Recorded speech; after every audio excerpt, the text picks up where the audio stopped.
ఈ రోజు మరి ఈ అభిషేకంతో నిండినటువంటి దేవుడు అభిషేకంతో నేను మీ పక్షాన మాట్లాడుతున్నాను.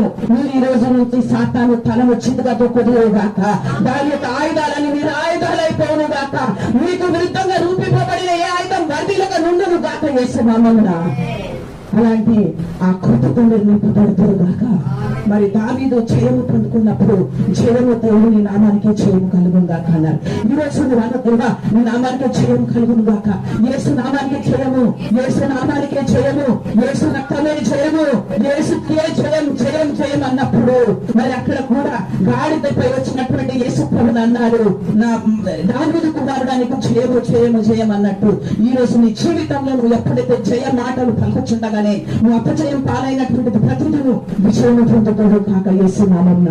అలా ఉండాలని దేవుడు మరి మన పక్షాన నిలబడ్డాడని, యుద్ధం ఆయన జరిగిస్తాడన్నటువంటి విషయాన్ని మరి గుర్తు